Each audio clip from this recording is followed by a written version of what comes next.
Bismillahirrahmanirrahim. Assalamualaikum warahmatullahi wabarakatuh. Hari ini anak-anakku kelas 6 SD Kreatif Insan Robbani akan belajar tentang teks eksplanasi. Sebelumnya, apa itu yang dimaksud dengan teks eksplanasi? Teks eksplanasi adalah teks yang menjelaskan suatu proses yang bersifat ilmu pengetahuan alam, seperti gejala alam, terjadinya pelangi, proses arus listrik, dan sebagainya.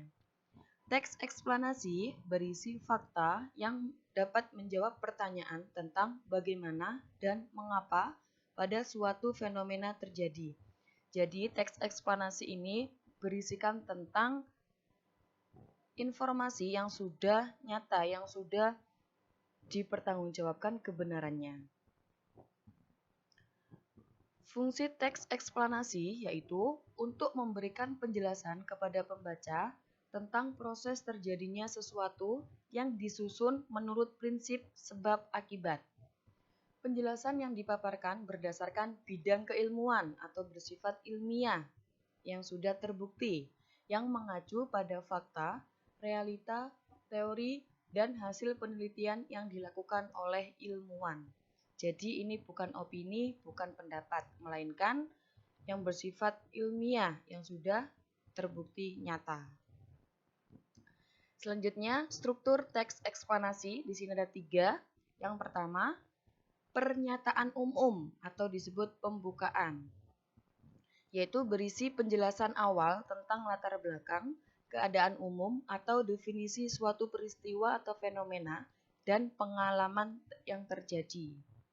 Yang kedua, deretan penjelas, ini disebut isi, yaitu berisi tentang paparan rangkaian peristiwa atau kejadian atau urutan mengapa suatu fenomena itu terjadi, atau bisa juga berisi tentang urutan bagaimana peristiwa tersebut terjadi. Yang ketiga adalah interpretasi atau kesimpulan. Nah, ini sebagai penutup, yaitu merupakan penafsiran, pemaknaan, atau penyimpulan yang berupa pendapat penulis atas sesuatu yang telah dijelaskan dalam teks tersebut.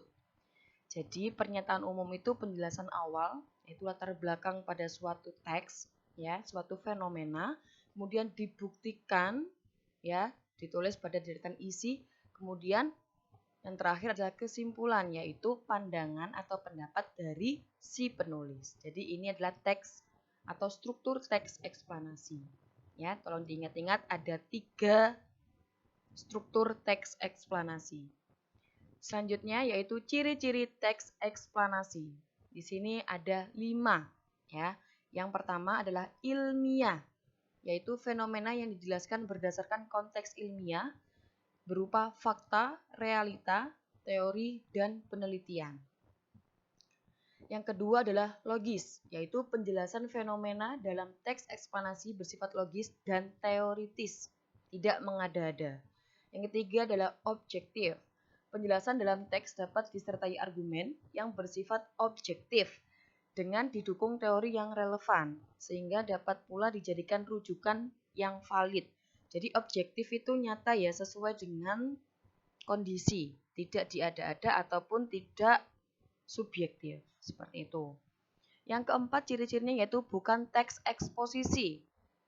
Teks eksplanasi tidak bertujuan memengaruhi pembaca, tetapi memaparkan fakta berdasarkan bidang keilmuan, jadi memberikan informasi, ya.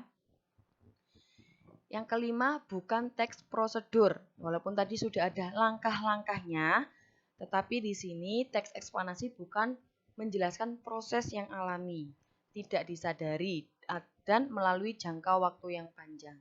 Jadi teks eksplanasi itu menjelaskan proses yang alami, bukan sesuatu proses yang diada-ada, bukan proses yang dibuat, seperti itu.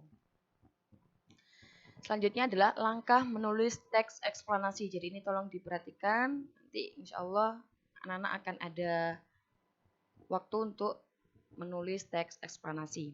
Yang pertama langkahnya adalah menentukan topik yang menarik. Seperti anak-anak memilih fenomena tentang alam, sosial, atau budaya. Contohnya, proses terjadinya pasang surut air laut. Jadi nanti anak-anak menjelaskan bagaimana proses terjadinya pasang surut air laut. Seperti itu ya. Kemudian yang kedua, membuat rancangan kerangka atau teks. Untuk langkah kedua ini, buatlah identifikasi fenomena, penggambaran rangkaian kejadian, dan ulasan. Jadi poin-poin yang akan ditulis di teks eksplanasi. Yang ketiga yaitu mengumpulkan referensi.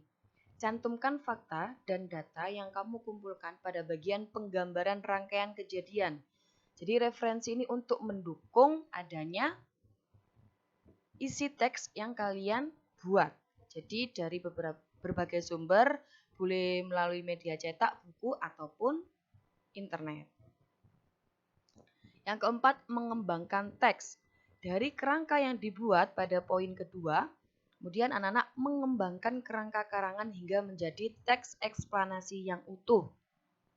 Yang terakhir, yang kelima, yaitu menyunting teks. Periksa dan baca kembali teks yang telah dibuat.